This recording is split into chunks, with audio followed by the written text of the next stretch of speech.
오늘 에스겔서와 요한복음 구약과 신약에서 한 부분씩 발췌해서 오늘 본문으로 잡았습니다. 에스겔서는 하나님께서 선지자 에스겔에게 보여주셨던 환상의 내용의 말씀인데, 이스라엘 그 예루살렘 성전 문 앞에서 1년에 한 여인들이 울고 있었다 하는 그 모습이 성경에 기록되어 있고, 또 요한복음에서는 부활하신 주님의 무덤을 찾아갔던 막달라 마리아가 주님을 만나게 되는 그런 장면이 여기에 기록되어 있습니다. 자, 그런데 이 두 본문 에스겔서와 요한복음에 등장하는 이 이야기를 보면 여기에 지금 그려진 모습들 속에서 공통적인 장면을 발견할 수가 있습니다. 그 장면은 뭐냐면 우는 사람들이 있었다는 거예요. 에스겔서에서도 예루살렘 성전 문 앞에서 우는 여자들이 있었다. 그런데 그 여자들은 무엇 때문에 울고 있었느냐? 담무스라고 하는 신을 위하여 울고 있었다. 그리고 요한복음에 등장하고 있는 이 막달라 마리아도 역시 예수님의 그 빈 무덤 앞에서 울고 있었습니다. 천사들이 나타나서 물었습니다. 여자여, 왜 여기에서 울고 있느냐? 사람들이 내 주님의 시신을 옮겨다가 어디에 두었는지 내가 알지 못해서 지금 울고 있습니다. 부활하신 주님께서 또 나타나셔서 말씀했습니다. 여자여, 어찌하여 울며 누구를 찾고 있는가?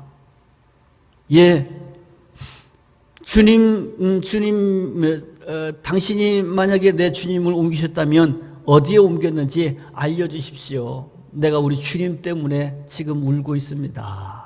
하고 지금 고백하고 있는 것을 오늘 성경에서 우리에게 보여주고 있습니다.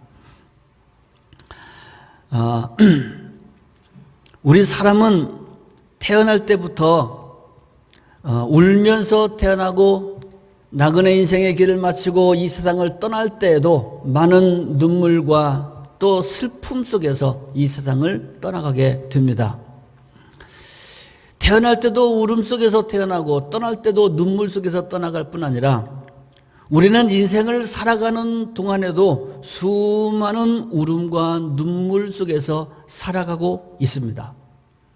그러므로 우리 인생은 눈물과 울음의 연속이라고 말할 수가 있으며, 우리 사람은 우는 존재요 울면서 살아가는 존재다 하는 것을 또 깨달아 볼 수가 있습니다. 그러면 우리는 이렇게 살아가면서 참 많은 울음들, 많은 눈물들을 경험하는데, 그러면 우리가 어느 때 울을까? 눈물의 원인이 뭘까? 생각해 보면 우리가 눈물 날 때는 너무 아플 때, 고통스러울 때도 눈물 나고, 반대로 너무 기쁠 때도 눈물이 나죠. 슬플 때도 눈물이 나고, 애가 탈 때도 눈물이 나고, 여러 가지 많은 경우에 우리는 눈물을 흘리게 됩니다. 자, 우리가 울 때, 눈물이 나고 울음이 터질 때는 아플 때, 고통스러울 때, 슬플 때, 기쁠 때, 애가 탈 때 이렇게 눈물이 난다면 조금 더 자세히 한번 관찰해 볼 수 있다면요, 내가 어떤 경우에 슬퍼서 눈물이 나는가, 어떤 경우에 기뻐서 눈물을 흘리는가, 어떤 경우에 내가 눈물 날 정도로 안타깝게 무엇을 열망하는가 하는 것을 발견할 수 있게 될 것입니다. 그렇다면 사람마다 아마 눈물을 흘리는 그 관점이 조금씩 다를 수가 있을 겁니다. 그래서 그 다음에 조금 더 우리가 잘 관찰해 본다면, 그 사람이 울 때, 눈물 날 때 어떤 경우에 눈물이 나는가, 즉 어떤 경우에 고통을 느끼고, 어떨 때 슬픔에 눈물을 흘리고, 어떨 때 기쁨에 눈물을 흘리고, 어떨 때 열망의 눈물을 흘리는가 하는 것을 알게 된다면, 그 눈물의 내용을 통해서 저 사람은 이런 인격을 가지고 있구나, 이 사람은 이런 영성의 사람이구나 하는 것을 알 수 있게 되는 겁니다. 즉 눈물을 통해서 그 사람이 어떤 사람인가 하는 것을 가늠해 볼 수 있다는 겁니다. 자, 그렇다면 오늘 본문 속에 등장하는 이 두 부류의 사람, 이 사람들은 무엇 때문에 울었을까? 그들의 눈물의 의미는 무엇일까 하는 겁니다. 먼저 에스겔서에 등장하는 이 여인은 담무스 신을 위해서 우는 사람들이었다. 이렇게 본문에 기록되어 있어요. 담무스를 위해서. 이 담무스라고 하는 이 이름이 아마 여러분 낯선 이름이실 겁니다. 오늘 처음 듣는 이름이다. 이렇게 생각하시는 분들도 있을 거예요. 이 담무스라고 하는 이름은 그때 당시에 바벨론 사람들이 섬기던 신 이름이 담무스라고 하는 신명이었습니다. 그러니까 여기 지금 담무스를 위해서 우는 여인들은 누구냐, 어떤 사람들이냐? 하나님의 백성들, 이스라엘 백성임에도 불구하고 하나님의 성전 문 앞에서 바벨론의 신을 위해서 눈물을 흘리고 있던 여인들이었다는 겁니다. 이 담무스라고 하는 그럼 이 신은 어떤 신인가? 이 신은 풍요와 쾌락을 가져다 주는 신이다고 이렇게 고백됩니다. 그래서 담무스를 위해서 울었다고 하는 말은 무슨 말일까? 풍요와 쾌락과 다산 때문에 울고 웃는 사람들이다 하는 것을 발견해 볼 수가 있습니다. 이 담무스는 그 이름은 우리가 여러분 좀 익숙한 다른 신하고 좀 비교를 하자면 바알신이라고 하는 이름들이 성경에 많이 등장해서 여러분이 바알이라고 하는 이름에는 아마 익숙해지실 겁니다. 가나안 족속들이 섬기던 그 신이 대표적인 신이 바알신인데 이 바알신도 역시 풍요와 다산을 주는 쾌락을 가져다 주는 그러한 신으로 고백되고 있었죠. 그래서 농경 문화를 살아가고 있던 그 가나안 사람들이 농경의 신 바알신을 그들의 신으로 주신으로 섬기고 있었는데 똑같은 내용의 신이지만 시대에 따라서 지역에 따라서 민족에 따라서 그 이름들이 명칭들이 조금씩 바뀌는 것을 알 수가 있어요. 그래서 가나안 사람들이 섬기던 그 바알신이 바로 바벨론으로 넘어가면 그 이름이 담무스로 바뀌게 된다고 이렇게 봐도 무방합니다.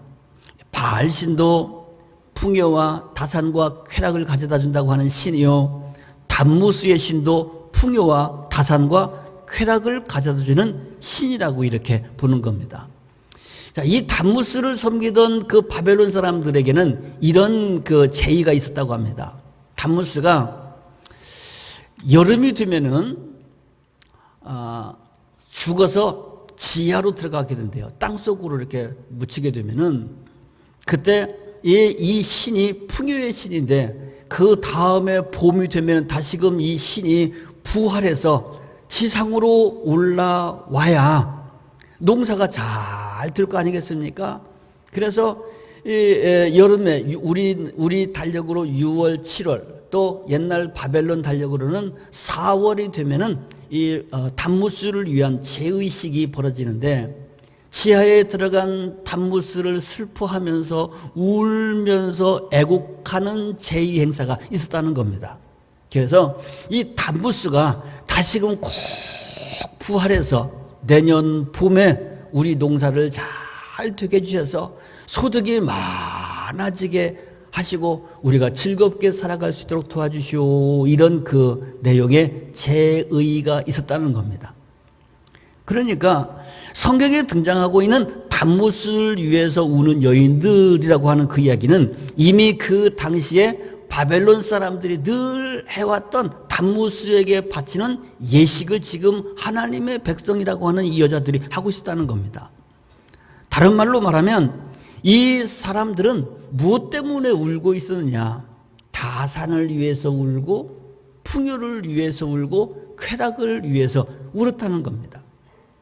특별히 주목해야 될 것은 바알신에서도 마찬가지였는데 이렇게 담무스에게 제사를 드릴 때, 봄이 되면은 부활제를 드리는데, 이 부활제를 드릴 때 이때 제의를 통해서 온갖 음란 행위가 여기에서 벌어진다는 겁니다. 그래서 바알 신전에도 성창이 있었던 것처럼 이 담무스의 신전에도 성창 제도가 있었다고 하는 겁니다. 자, 그러니 생각해 보세요. 담무스 신을 섬기면 그대로 되어진 고백된다고 하면은, 아니 우리가 농사 지을 때 농사가 잘 되게 도와주고 더 소득이 많아져서 부자 되게 해주고, 그리고 그 신에게 제사를 드릴 때 여러 가지 즐겁고 재미있는 오락들이 많이 있다고 생각했을 때, 야, 이거 참 매력 있고 좋은 신 아닙니까? 얼마나 재밌을까? 그러나 반대로 이스라엘 백성들이 섬겨왔던 여호와 하나님은 어떤 하나님이십니까? 그 여호와 하나님을 섬기는 유대인들의 그 죄인은 우리가 지금 구약 성경을 통해서 잘 아는 것처럼 하나님을 섬기는데 이게 무슨 낭만이 있습니까? 쾌락이 있습니까? 즐거움이 있습니까? 하나님께서 늘 그 백성들에게 요구하는 것은 뭐냐면, 내가 거룩하니 너희도 거룩하라 하는 거였습니다. 성결해야 되는 겁니다. 음식도 아무거나 먹으면 안 됩니다. 행동도 항상 정결하게 해야 됩니다. 제사장도 하나님 앞에 나갈 때 여호와께 성결이라고 아예 써붙이고 나가야 되는 겁니다. 가증한 일을 하고 가증한 음식을 먹고 자기 성결을 지키지 못하면 하나님 앞에 설 수 없는 그런 아주 무거운 율법을 준수해야 되는 것이 바로 유대인들이 섬기는 여호와 하나님의 법이었습니다. 더군다나 그때 당시에 바벨론이 세계의 최강이라고 했을 때, 아니 세계 최강의 바벨론이 섬기는 그의 수호신은 담무스는 풍요도 주고 다산도 주고 즐거움도 주고 낭만도 있고 쾌락도 있고 이 많은 걸 우리에게 주는데, 아니 우리의 하나님 여호와 신은 바벨론보다도 약하니까 바벨론의 담무스보다는 무능한 신인 것이 분명하고, 그 백성들이 원하는 것은 풍요와 타산과 즐거움인데 우리가 요구하는 것은 채워주지 못하는 신이니 어찌 우리가 이 신을 우리의 하나님으로 우리가 계속 모실 수 있겠는가? 그래서 우리도 여호와 신, 이 구시대 신은 뒤로 집어 던지고 우리에게 풍요와 타산과 쾌락을 줄 수 있는 다른 신 담무스와 또 태양신에게 하나님께 경배하며 우리의 하나님으로 섬기자 하고 그들이 하나님을 뒷전으로 하고 그리고 담무스를 섬기고 태양신을 섬기게 되었더라. 그런 이야기입니다. 이 이야기가 지금 에스겔서에 등장하고 있는 이야기입니다. 다시 환원하면 담무스를 위해서 울고 있던 이 사람들은, 자, 눈물이 우는다고 하는 것은 무언가를 열망하고 무언가를 얻기 위해서 그것을 얻었을 때는 기뻐서 울고 그것을 못 얻었을 때는 그것이 없어서 울고 이렇게 울었다면, 담무스를 위해서 울고 있는 이 여인들은 무엇 때문에 울었느냐? 결국은 다산 때문에 울고 풍요 때문에 울고 쾌락 때문에 울고 사모하는 사람들이었다, 그 말입니다. 그것을 얻기 위해서 성전을 등지고 동쪽 태양을 향하여 예배하고 그 담무스를 위해서 눈물을 흘리고 있는 이스라엘 백성들의 모습을 볼 수 있게 된다, 그 말입니다. 그런데 이런 이스라엘 백성들의 모습에 대해서 하나님께서 뭐라고 말씀하시냐? 너희들의 그 모든 행위가 참 가증하다는 겁니다. 그래서 그들의 이런 가증한 행위는 하나님의 탄식과 하나님의 심판과 멸망을 불러오게 되는 겁니다. 우리가 지난주일까지 다 읽었던 이사야서의 총 메시지는 이런 흐름을 가지고 있죠. 이사야서에 하나님의 메시지를 주시는 그 메시지의 처음 1장 2절 말씀은 이런 말씀으로 시작됩니다. 하늘이여 들으라, 땅이여 귀를 기울이라. 하늘과 땅이 듣고 정말 가슴 칠 일이 이 땅에서 벌어지고 있다는 겁니다. 하늘이여 들어라, 땅이여 귀를 기울이라. 1장 4절 말씀, 슬프도다 범죄한 나라요 허물진 백성이요 행악의 종자요 행위가 부패한 자식이로다. 2장 10절에는 그 백성들을 향하여 뭐라고 말하는가? 이 땅의 관원들은 소돔이요 이 땅의 백성들은 고모라와 같도다. 2장 12절 말씀, 너희들이 나에게 드리는 제사는, 너희들의 모든 제사는 헛된 제사예요.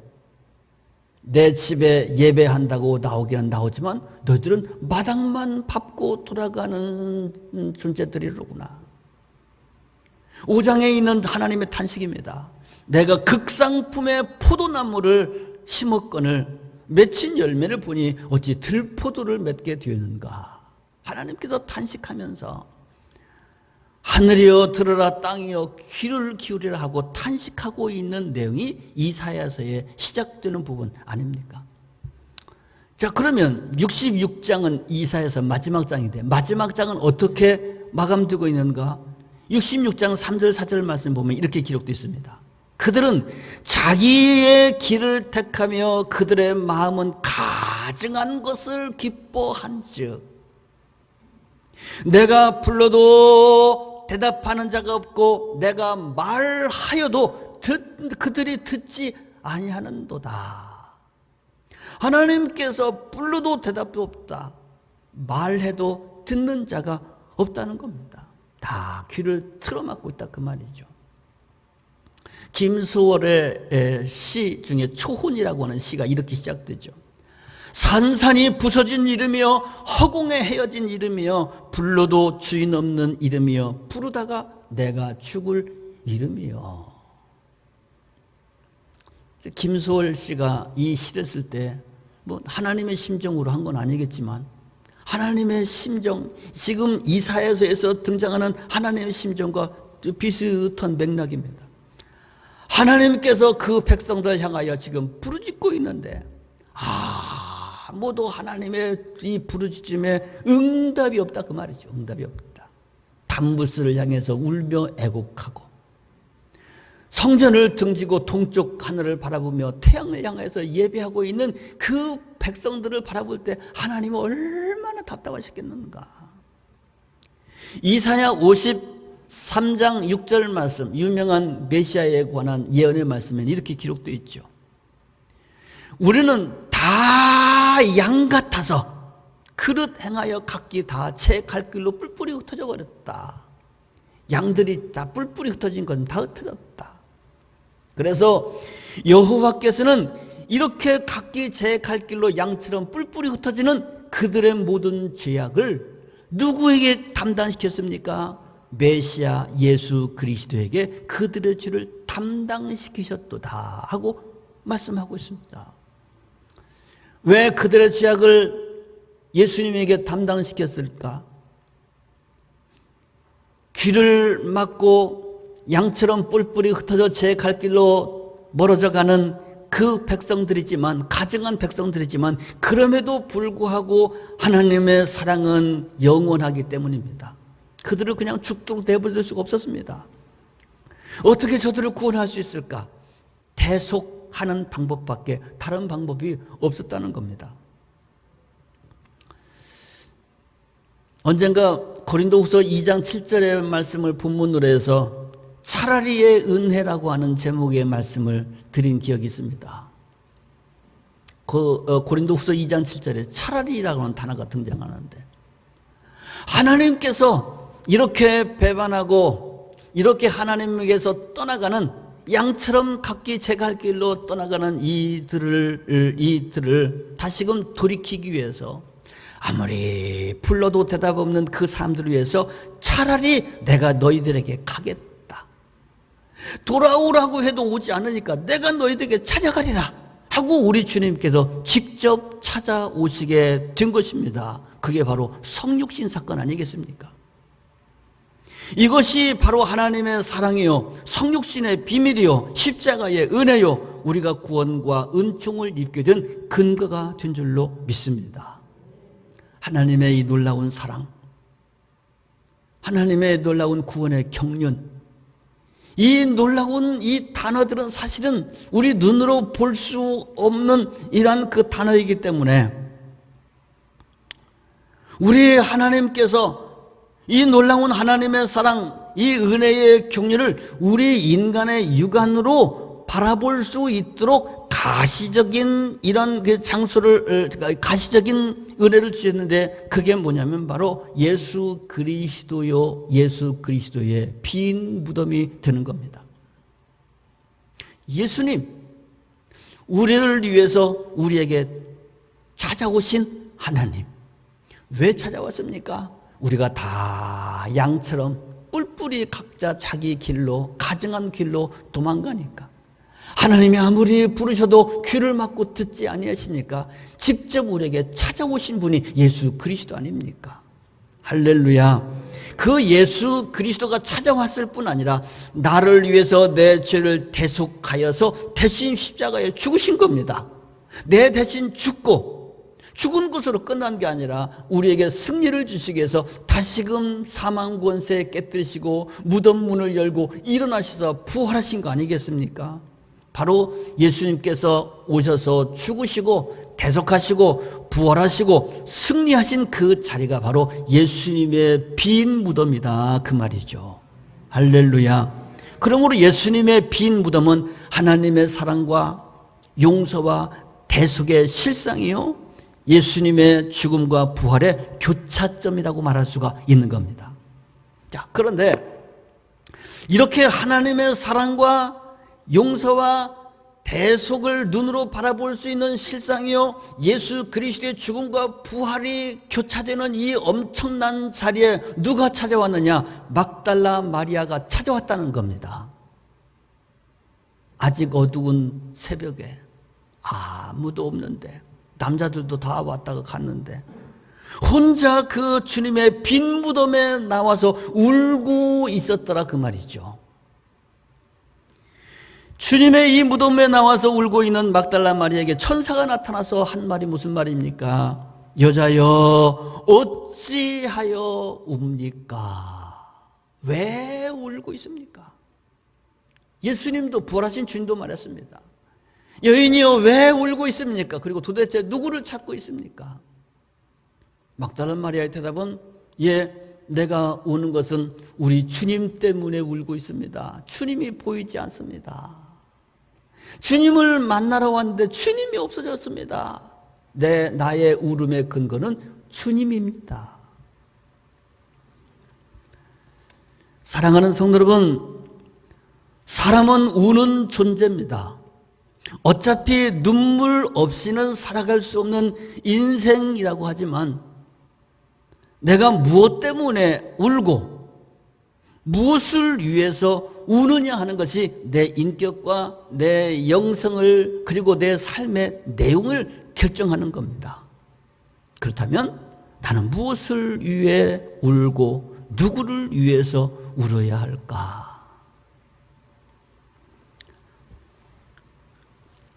어제는 75번째 맞는 광복절이었습니다. 오늘도 이제 하루 지났으니까 사실은 의미를 붙인다면 광복주일이라고 말할 수가 있습니다. 광복절이 뭡니까? 일제 36년의 치욕적이고 어두웠던 역사를 벗어던지고 새로운 빛으로 밝은 빛을 회복한 그야말로 광복의 은총을 입은 날이 그날이 광복절 아니겠습니까? 얼마나 기쁘고 감격스러운 날이 광복절입니까? 그 광복이 되기 이전 1919년 3월 1일 이 3.1절 만세운동도 여러분 우리가 기억하죠. 탑골공원에서 독립선언문을 낭독하고 태극기를 흔들면서 길거리로 쏟아져 나가서 대한독립 만세를 외쳤습니다. 그러자 일제의 순경들이, 헌병들이 득달같이 달려들어서 총칼로 진압하고 얼마나 많은 이들이 피를 흘리며 또 이 나라를 눈물을 흘리며 떠나가지 않았습니까? 그런데 세월이 흘러서 1945년도 8월 15일이 됐을 때는 일본의 패전과 함께 광복이 공식적으로 선언되는 겁니다. 일본이 패했다. 이 나라가 광복을 얻게 되었다. 그 소식이 전해지는 순간 모든 백성들이 길거리로 쏟아져 나와서 다시금 태극기를 들고 흔들면서 대한독립 만세를 기쁘게 외쳤다 이 말이죠. 1919년도에는 태극기를 흔들고 길거리 쏟아져 나왔을 때 일본의 순경들이, 경찰들이, 군인들이 총칼로 진압했지만 1945년도 첫 번째 광복절에는 그들은 아무도 제지하지 않았습니다. 그야말로 기쁨과 감격의 첫 번째 광복절이었던 것입니다. 그리고 75년의 세월이 지나서 어제 광복 75주년을 맞이하게 됐는데 그 첫 번째 광복절의 그 기쁨과 감격은 사라져버리고 모든 염려와 갈등과 혼란으로 점철되었던 참 가슴 아픈 광복절이 어제 75주년 광복절이 아니었나 이렇게 생각이 됩니다.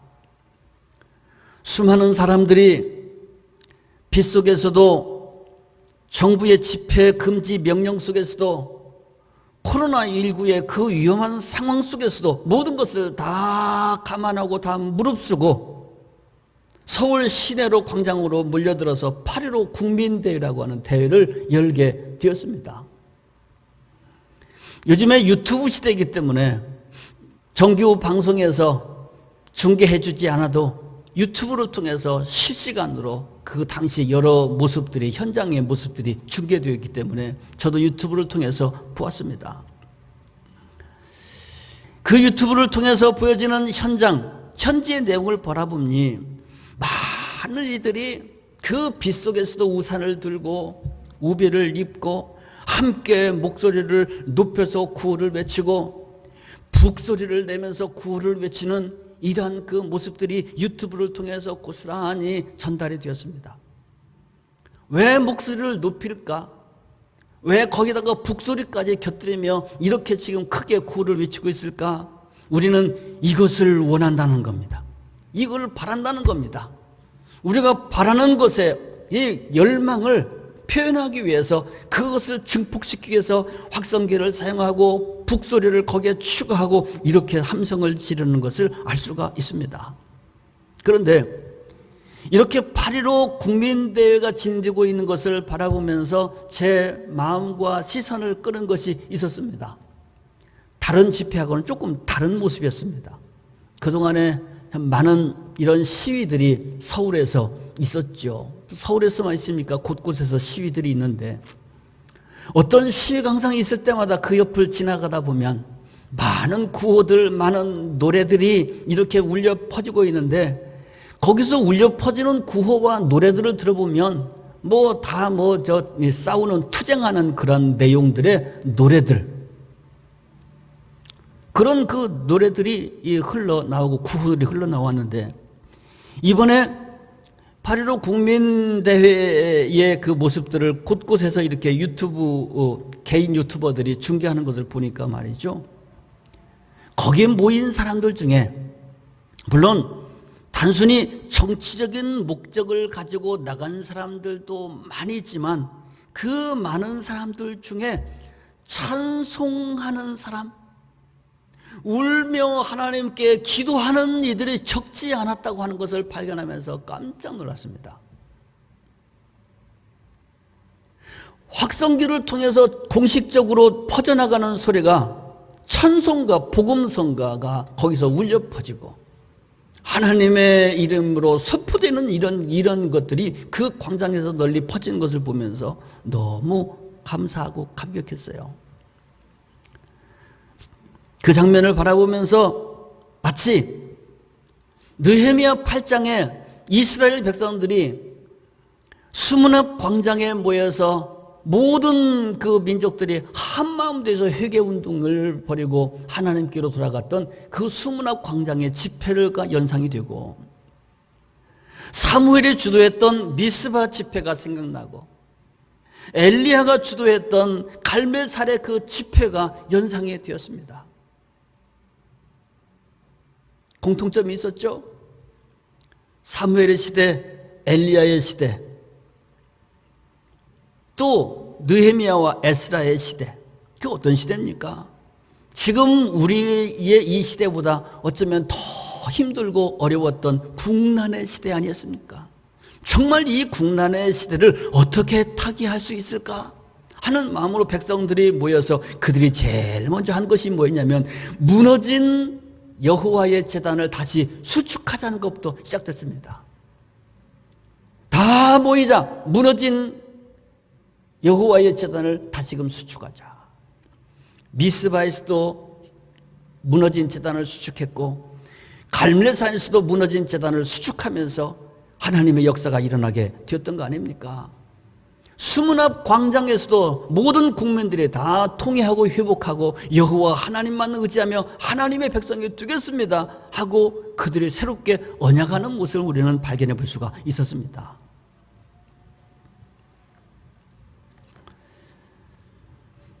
그러면 서울 시내 그 광장의 길거리에서 쏟아져 나왔던 그 사람들은 도대체 무엇 때문에 그 빗속의 길거리에 나갔으며 무엇을 얻기 위해 길거리에서 울며 부르짖었을까? 무엇을 얻기 위해서 그랬을까? 담무스일까? 예수 그리스도일까? 담무스, 즉 쾌락과 풍요의 신, 쾌락과 풍요를 얻기 위해서 그 길거리에 뛰쳐나갔을까? 아니면 예수 그리스도의 사랑과 용서와 대속의 그 추짐을 얻기 위해서 길거리에 나갔을까? 젊은 크리스찬들이 모여서 한 어떤 젊은 목사님이 모여서 인도하면서 눈물로 울고 통성 기도하는 모습도 어느 유튜버가 올려서 그걸 실시간으로 본 적이 있습니다. 무엇을 위해서 그곳에서 비를 맞고 울며 기도했을까? 적어도 그 목사님이 인도하는 그 모임은 담무스를 위해서 우는 모임은 아니었을 겁니다. 물론 담무스를 위해서 우는 여인들처럼 많은 사람들이, 담무스를 위해서 울던 여인들은 숫자가 많습니다. 여인들이라고 했습니다. 지금도 여전히 담무스를 위해서 울고 있는 사람이 대다수입니다. 그곳에 모인 사람들도 거의 대다수가 담무스를 위해서 우는 사람들이었겠죠. 그러나 지금도 소수는 예수 그리스도의 빈무덤에 찾아가 예수님이 보이지 않아서 눈물 짓던 이 마리아와 같은 이런 소수의 그리스도인들이 있다는 겁니다. 이 나라는, 이 시대를 누가 살릴 것인가? 어떤 사람이 살리는가? 바로 이 마리아와 같이 예수 그리스도 때문에 우는 그 사람의 눈물이 이 나라, 이 민족, 이 시대를 살리게 될 줄로 믿습니다. 우리가 지혜서를 읽어가면서 모든 지혜서의 총 결론, 관통된 이 진리가 있습니다. 그 진리는 뭐냐? 지혜의 근본은 어디에 있는가? 바로 여호와를 경외하는 데 참 지혜가 있다. 전도서의 이야기는 솔로몬 왕의 이야기죠. 내가 이 나라의 왕이 되어서 이 세상에 좋다는 거 다 경험해봤다. 먹어봤다. 입어봤다. 누려봤다. 놀아봤다. 연구도 해봤다. 도전도 해봤다. 다 해봤다. 그런데 해 아래에 있는 이 모든 것들은 다 헛되고 헛된 것들 뿐이더라. 그래서 이 인생의 모든 일들을 경험하고 내가 깨달은 것이 하나 있으니 가장 지혜로운 것은 여호와를 경외하는 것이로다. 그것이 전도서의 결론이요 모든 지혜서의 결론 아니겠습니까? 자, 그렇다면 우리가 지금 이 시대를 어떻게 지혜롭게 살아갈 수 있을까? 어떻게 사는 것이 지혜로운 것일까? 복된 것일까? 그것은 성경대로 표현하자면 하나님을 경외하는 삶이 가장 지혜로운 삶이겠죠. 하나님을 경외한다고 하는 것은 무엇일까? 그것은 곧 하나님을 사랑한다고 하는 것이요, 그것은 곧 이웃을 사랑하는 것으로 연결되어지는 것임을 이미 우리가 다 알고 있습니다. 여리고로 내려가다가 강도를 만나서 쓰러져 죽어가고 있던 사람처럼 지금 우리가 살아가고 있는 이 시대가 마치 강도 맞는 사람처럼 정신이 혼미하며 신음하고 있는 이 시대를 우리가 살아가고 있습니다. 그래서 우리가 이 광복절을 맞이해서 다시 한번 빛을 회복하자고 그래서 많은 사람들이 모였던 거 아니겠습니까? 그런데 모여서 어떻게 해야 될 것인가?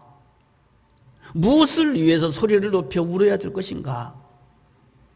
강도 만나서 신음하고 죽어가고 있는 그 사람 곁에 제사장도 지나갔고 레위인도 지나갔다고 그랬습니다. 누가 그 사람의 강도 많은 사람의 이웃이 되겠느냐라고 하는 주님의 질문에 그 사람을 불쌍히 여겨 도운 사람입니다. 그래, 그 사람이 이웃이지.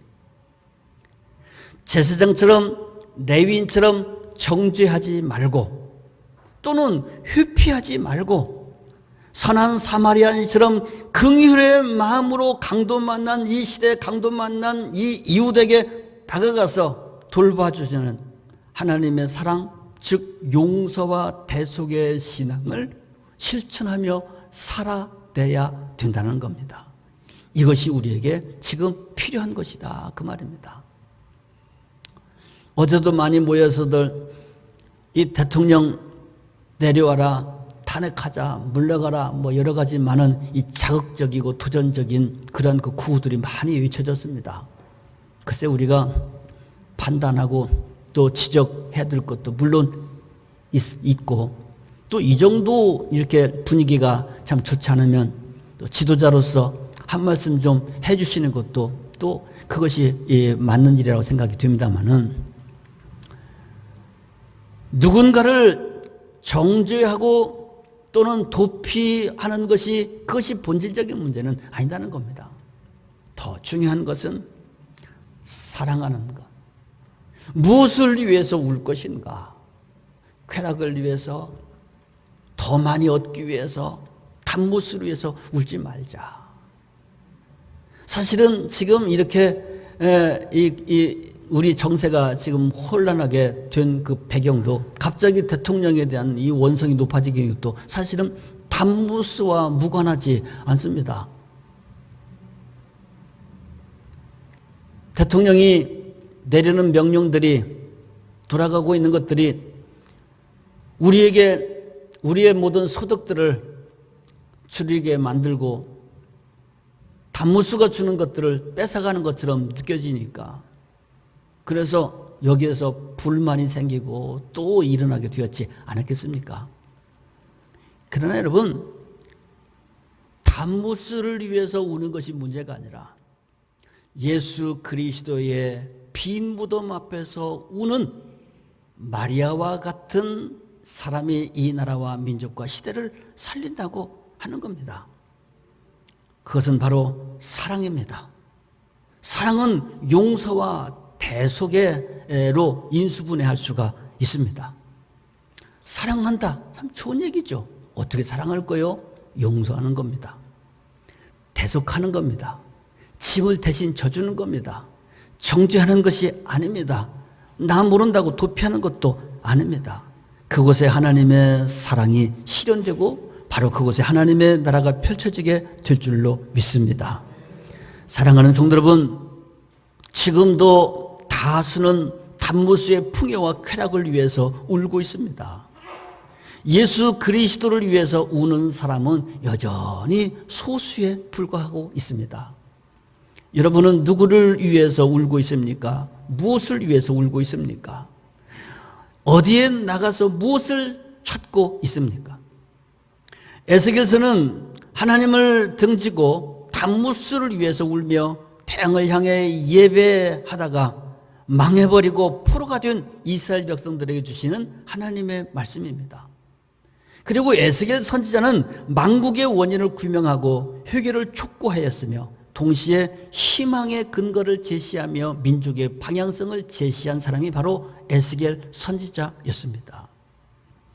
우리는 그 어느 때보다도 더 힘들고 어둡고 혼란스러운 이 때, 그리고 광복의 절기를 우리는 지나가고 있습니다.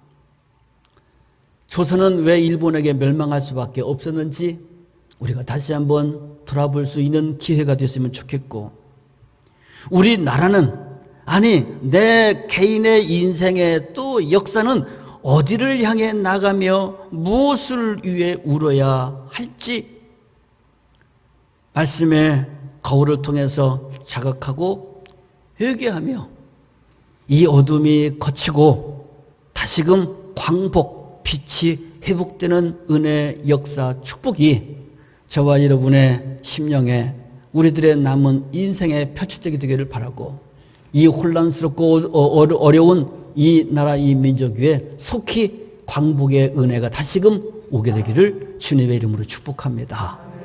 기도드리십시다. 주님, 오늘도 우리들이 주님의 은혜를 사모하면서 주님의 성전에 나와 예배하게 되었습니다.